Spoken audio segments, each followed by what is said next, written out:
So this is the Mark II prototype of the Human Power project. We have an old vintage Marinoni race bike from the late 70s. And we have it hooked up here to a gear set.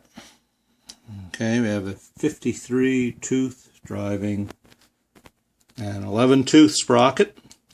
And on that same shaft is a 34 tooth sprocket, which then drives an 11 tooth sprocket on an old alternator we had around, a 65 amp Denso.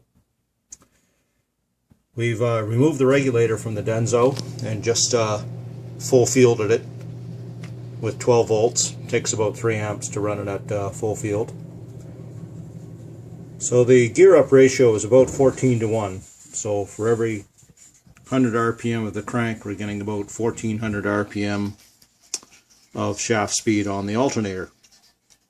This allows us to make between 10 and 20 amps depending on how good a condition you're in and perhaps what you've had to eat.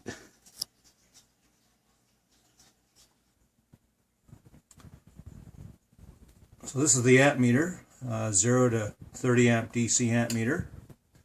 And when we're pedaling, the energy goes into this big battery bank here, which is wired as one great big 2200 amp hour 12 volt battery bank. That battery bank is normally powered by a bank of solar panels on the roof.